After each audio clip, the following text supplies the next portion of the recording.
Bonjour chers amis, eh bien pour fêter l'épiphanie du 6 janvier 2020, je vais vous l'exprimer un peu plus dans la manière symbolique comme je le fais habituellement.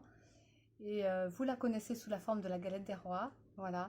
Mais savez-vous que c'est une fête religieuse qui veut exprimer justement la venue d'un Messie et incarné dans le monde et qui va être visité par les rois mages. Donc vous savez ce que c'est, bien sûr, le Christ, le petit Jésus qui est né le 25 décembre dernier.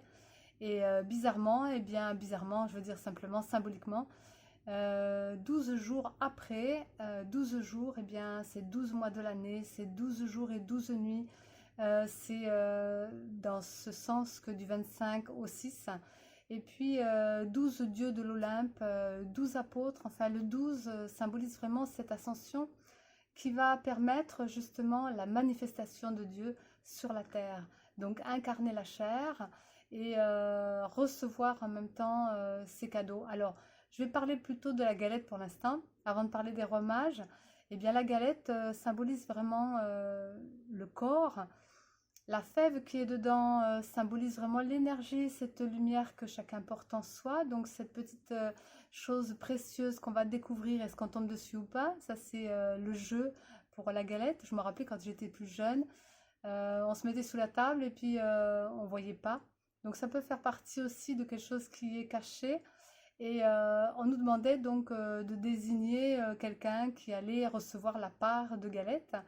Donc ça pourrait être aussi que notre intuition va se mettre en avant, notre âme, et va choisir la bonne personne, le bon chemin, le bon endroit pour arriver à ce que cela soit le mieux possible pour nous et en même temps pour l'ensemble, parce que c'est aussi une fête collective. Et la couronne est bien symbolisée par la couronne dorée, vraiment dorée, que chacun reçoit quand il a pu avoir la fève. Donc il a trouvé sa petite lumière au fond de lui.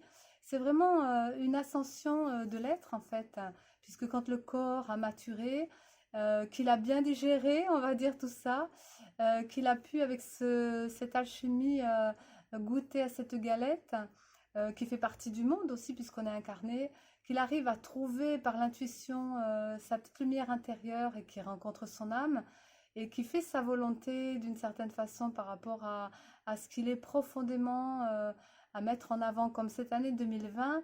Le meilleur de soi, eh bien, l'esprit va couronner cette âme qui a bien cheminé avec ce corps qui exerce dans le monde physique le dessein de son âme.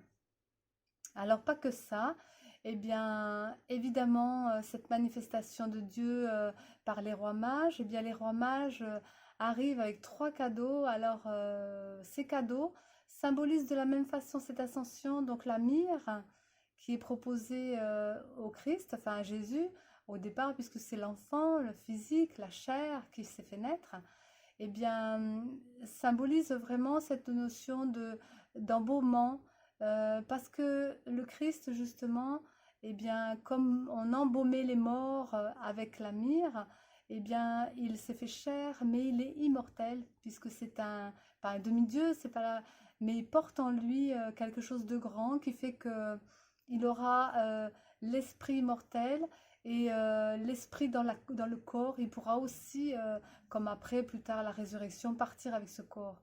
Alors, sublimer ce corps. Ensuite, eh bien, nous avons de l'encens et l'encens symbolise la divinité du Christ parce qu'évidemment, dans l'âme, eh bien, il y a peut-être des vies, il y a peut-être tout un travail qui a été fait depuis longtemps et qui correspond justement à un chemin d'incarnation, un chemin de non-incarnation. Mais pour ce monde-ci, le Christ symbolise vraiment cette divinité en soi, que chacun porte en lui aussi, et qu'on peut aller à la rencontre de ces valeurs profondes, de cette grandeur en soi, qui permet justement ensuite d'accueillir cet or, troisième cadeau que le Christ reçoit, qui est plutôt sa loyauté, sa royauté. Parce que royauté, ça veut dire que l'esprit a été créé par Dieu et par une intelligence supérieure qui fait que ben, il est venu dans ce monde parce qu'il fallait ensemencer aussi, il fallait que chaque être humain puisse recevoir et comprendre que cette traversée en soi corps, âme, esprit, correspond bien à une élévation de l'être et un chemin initiatique, hein, puisque sa vie a été vraiment ça. On pourrait symboliser aussi cette notion de 3 fois 3, 3 fois 2, 3 fois 3, mais tout ce qui est 3, puisque le 12 c'est aussi le 2 et le 1. Symboliquement, 2012 aussi a correspondu certainement dans cette année-là, puisque je fais des liens de partout, à, à une année vraiment de transmutation, et c'est la Trinité. Donc la Trinité, ça veut dire s'aligner aussi sur tous ces corps. Ce que je pourrais dire encore, eh bien, c'est que l'être humain, bien sûr, quand il fait son travail sur la personnalité, quand il a bien rencontré ses expériences de ses vies intérieures et qu'il les met en avant dans sa vie et qu'il règle un petit peu ses relations avec lui-même, eh bien, on va dire que le corps et l'âme, on peut travailler encore dessus. Et j'aime bien dire, parce que mes formations vont dans ce sens, l'envol de l'ange, j'appelais ça comme ça, parce que c'est l'ange qui est en soi, nous sommes des anges, et bien que à ce moment-là, l'esprit vient poser la couronne sur nous. C'est pas nous-mêmes qui nous mettons la couronne en disant je suis arrivé, c'est la reconnaissance des plans divins, c'est comme ça qu'on me l'a enseigné, puisque je suis canal, messager thérapeute, et je reçois toute ma guidance pour savoir vers quoi je vais, pour aider les autres, etc. Tous les messages que je peux avoir pour l'humanité aussi, sans prétention, bien sûr, puisque moi je suis comme vous, je suis le corps incarné, Isabelle, voilà, mais mon être, je fais sa volonté, et puis au fond de moi, eh bien, j'essaye d'amener les couleurs de qui je suis, et de vous dire eh bien, que l'esprit vient poser la couronne sur l'âme que vous êtes, quand vous êtes ascensionné, et que vous avez bien aligné tous vos corps, et que vous vous êtes réaccordé entre corps, âme, esprit. Et ben, l'unité, en fin de compte, de cette trinité qui est en soi, ce serait la finalité de votre évolution, puisqu'elle est là, en fin de compte, c'est comme le cœur christique qui se veut vous faire, comment dire, vous toucher à l'intérieur de vous, et pour vous donner l'amour que vous pourriez avoir si vous êtes de plus en plus reconnu, accepté, aimé, puisque ce serait le chemin de cette incarnation. Alors j'aimerais aussi exprimer une petite expérience, puisque je fais de plus en plus des mémoires d'humanité. J'exprime des choses que j'ai vécues, soit en humanitaire ou dans des pays, dans la rencontre de la terre aussi, dans des expériences avec la nature ou autre, avec les gens. Et puis faire aussi rencontrer des personnes qui ont des particularités ou simplement témoigner de leur vie. Je trouve que c'est intéressant. 2020 aussi amène les relations, aller vers les autres, mais aller vers soi aussi. Donc, j'ai décidé de voir que ce serait intéressant que chacun qui a peut-être une petite histoire à raconter, comment il a cheminé, comment il est arrivé à vivre son chemin d'incarnation et là où il en est, de pouvoir témoigner de quelque chose, peut-être qui lui a fait un rebond, qui lui a fait un changement, qui lui a fait prise de conscience, qu'il y a quelque chose qui s'est passé en lui à un moment donné. Et bah, pour moi, dans l'expérience de la rencontre avec le Christ, c'est vrai qu'à un moment donné, dans ma vie où j'étais un peu dans le doute, parce que bien sûr, un chemin d'évolution, un chemin spirituel, eh bien, il y a besoin de foi. Et dans mon histoire personnelle, eh bien, dans mon âme aussi, je devais mettre en face, en vie, je veux dire, cette notion de foi réelle et de l'amener aussi aux autres, de façon à ce qu'ils puissent aussi aller vers ce chemin d'amour et de lumière qui est en soi, un chemin de vérité, c'est pour ça que je l'ai appelé comme ça, où on a vraiment cette notion symbolique et ces dons en soi qui sont justement à bonifier. Symbolique, ça peut être une interprétation, et les dons, c'est quelque chose qui vient à vous, qui sont là déjà, mais qui viennent à vous pour que vous puissiez voir clair, parce que bien sûr, dans ce monde, il faut bien avoir ces notions de perception, de sensibilisation et de réceptivité dans le féminin sacré que tout le monde peut avoir, homme ou femme, pour arriver à capter justement quel est son dessein de vie, qu'est-ce qu'on peut faire, comment on peut faire, la manière surtout, ce qui n'est pas évident. Et puis tout ça, eh bien, un chemin de vérité. Alors, le Christ, eh bien, un soir, une nuit, est venu me rencontrer d'une certaine façon. Alors, ça peut être symbolique, ça peut être interprété aussi comme une caricature. Peu importe, chacun croit ce qu'il veut. En tout cas, moi, la présence, quand il y a la présence dans son énergie ou dans sa vibration, je dirais plutôt, profonde, puisque c'est quand même dans l'esprit, eh bien, ça me touche, ça me fait quelque chose. Et ce soir-là, eh bien, j'étais vraiment empreinte de doute. Et j'étais un peu bloquée sur mon chemin et j'étais pas complètement encore dans la canalisation. Et puis, je suivais pas complètement les directives de mon être parce que je savais pas, justement, je doutais, j'arrivais pas bien à entendre encore. J'étais pas encore dans l'auditif vraiment. J'étais plus dans des intuitions, des sensations.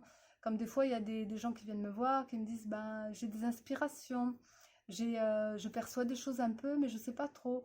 Donc j'en étais un peu là, et puis je tâtonnais, et le Christ vient me rencontrer. Alors l'image, elle est symbolique, mais elle est très très très simple. Moi j'étais d'un côté de la scène, on va dire, et puis le Christ était au loin sur l'eau. Vous savez, comme quand il marchait sur l'eau, eh bien symboliquement, à un moment donné, on m'a fait comprendre que l'eau correspond, surtout des grandes eaux comme ça, à l'inconscient collectif. Donc l'inconscient des masses que l'on porte chacun en soi.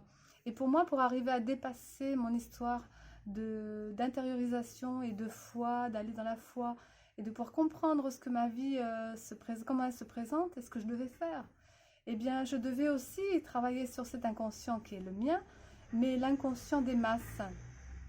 Et l'inconscient des masses, eh bien, le Christ était là sur l'eau, puis il me tend les mains comme ça, il me dit, viens, viens vers moi.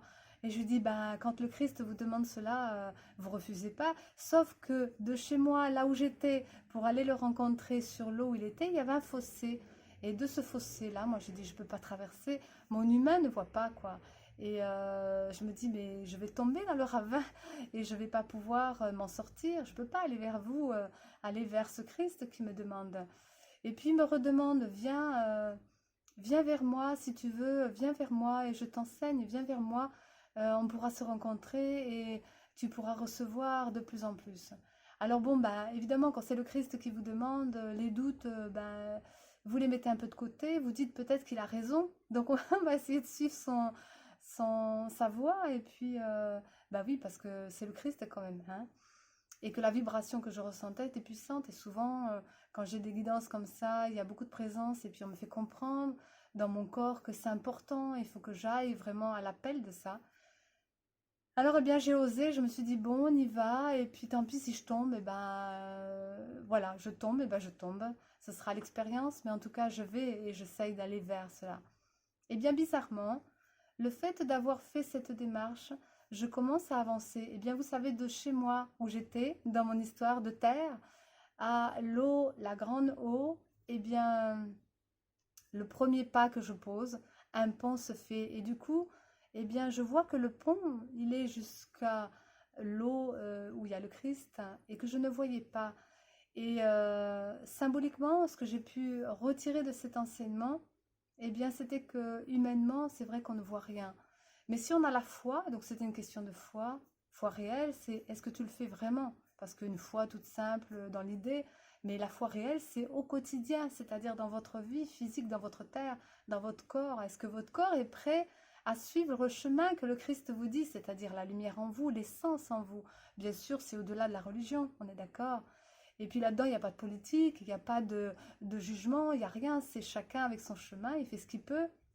Et moi, j'étais là, eh bien, mon corps accepte avec la foi d'aller vers cette essence qui est moi, qui est le Christ, bien sûr, en moi. Et cet amour en moi, bien sûr, parce qu'il va m'enseigner, me soigner, m'initier, ce qui a été après tout mon chemin de vie. Mais il fallait que je passe cette porte-là qui était importante, la foi. Et le pont, eh bien, il y a un pont qui s'est dessiné parce que quand on est dans l'inconscient et qu'on est incarné, on ne voit pas les choses. Et le pont, eh bien, je ne le vois pas. J'ai la foi, mais je ne vois pas. Il n'y a pas, comme disait saint Thomas, si je ne le vois pas, je ne crois pas. Eh bien, c'est ça souvent dans notre histoire de vie. On ne voit pas. Et ce rappel de l'épiphanie, c'est justement la manifestation de Dieu. Manifestation de Dieu, c'est que des fois, c'est pas forcément prévisible, c'est pas toujours compris, c'est pas toujours évident, mais c'est une évidence au fond. Et que bien souvent sur le chemin, eh bien, les petites choses qui sont dans l'esprit sont tellement fines que vous ne pouvez pas forcément capter physiquement, humainement, parce que vous êtes limité, mais que vous allez le saisir autrement, comme je dis souvent, par l'intelligence de l'âme, qui fait que ça va être une évidence et vous allez sentir que ça vous pousse et que c'est bon et que c'est ça. Et bien là, c'était ça. C'était que dans mon inconscient, eh bien, si je lâche prise, et que je dis ok, j'y vais, pas n'importe comment, bien sûr, là c'est le Christ qui me demande.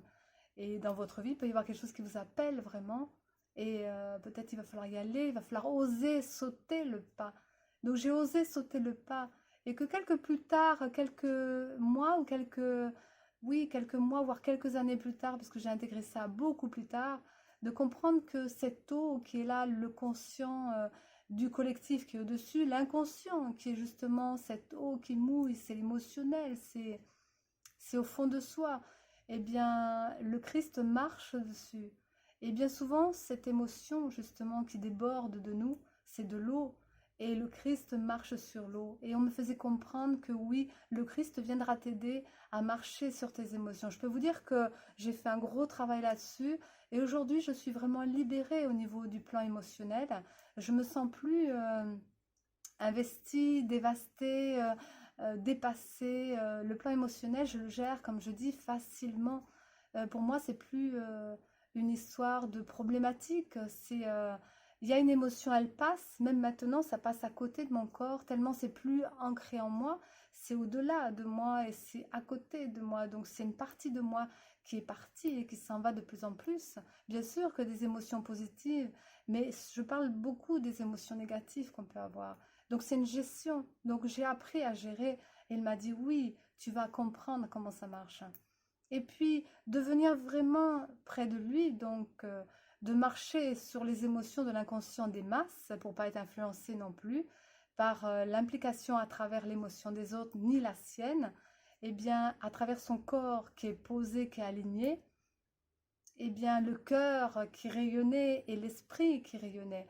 Eh bien il me faisait comprendre le troisième enseignement, c'est que aussi tu peux gérer le mental. Et donc c'est pareil aujourd'hui, on m'a fait faire un gros travail sur plusieurs années pour que le mental, je l'ai plus à l'intérieur dans les problématiques, que vous savez, le mental qui tourne, qui tourne, qui tourne, qui vous fait tourner en bourrique.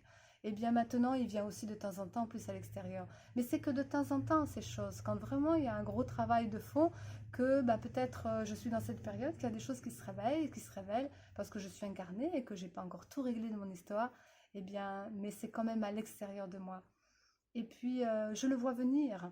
Et je sais quand ça vient, c'est que c'est mon être intérieur qui me fait faire un nettoyage. Alors je dis ok, j'accueille et je laisse passer, mais je conscientise, parce que c'est ça aussi. Comme je suis un petit poisson, on va dire, de signe, eh bien c'est la conscientisation.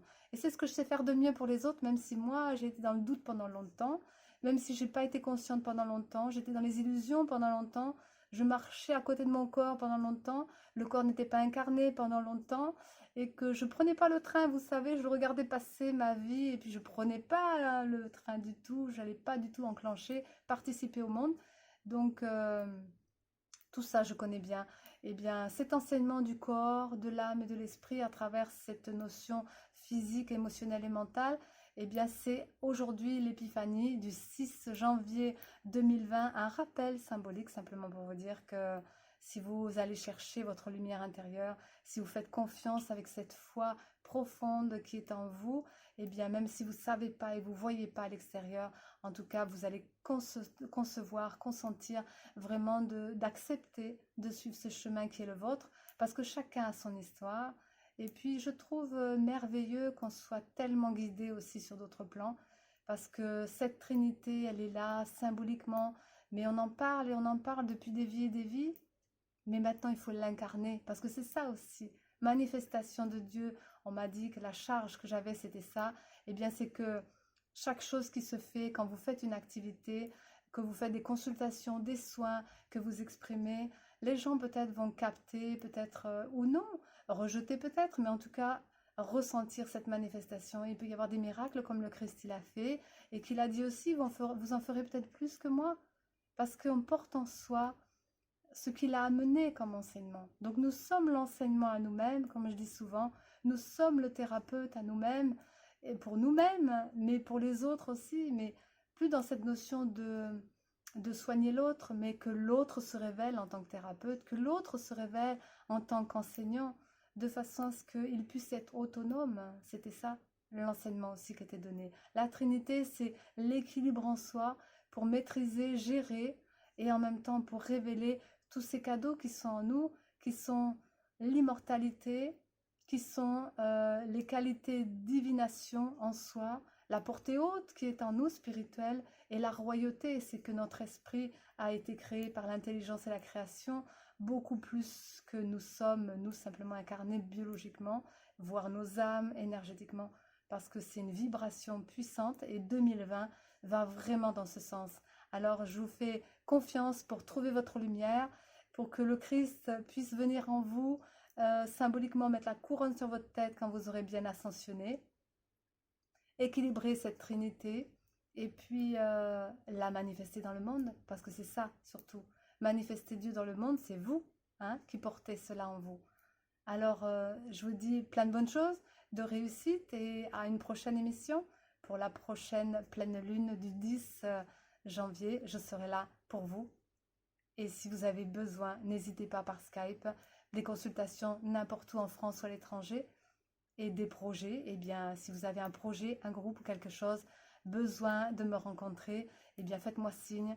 En dessous, il y aura le site. Vous me laissez un petit message et puis on en discute. Voilà, parce que cette année, c'est vraiment vous qui êtes présent, c'est vous qui devez vous mettre en avant. Et puis, je suis là pour aider, hein, pour apporter le meilleur et la manifestation de Dieu dans chaque collectif et dans chaque personne. À bientôt, chers amis. Bonne épiphanie et bonne galette!